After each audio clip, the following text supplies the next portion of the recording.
பிரியமானவர்களே, இந்த நாள் உங்கள் அனைவருக்கும் இனிய நாளாக அமையட்டும்.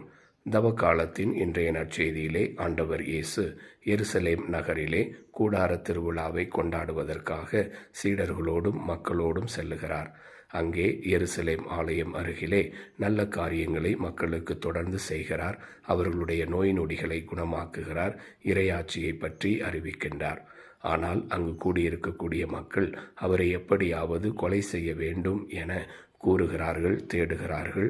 அதோடு மட்டுமல்லாமல் தன்னை ஒரு மெசியாவாக அவர்கள் ஏற்றுக்கொள்ளாமல் இருப்பதையும் ஆண்டவர் அந்த இடத்திலே உணர்கிறார். தனக்கும் தந்தையாம் இறைவனுக்கும் இடையே இருக்கக்கூடிய அந்த உறவையும் அவர் அங்கே வெளிப்படுத்துகிறார். நாமும் ஆண்டவர் இயேசுவை போல நமது வாழ்வில் சந்திக்கக்கூடிய தடைகளை எல்லாம் தாண்டி தொடர்ந்து நல்ல காரியங்களை நல்ல எண்ணங்களோடு நாம் பிறருக்கும் கடவுளுக்கும் செய்வோம். அவருடைய ஆசிரையும் அருளையும் பெற்றுக்கொள்வோம். ஆமேன்.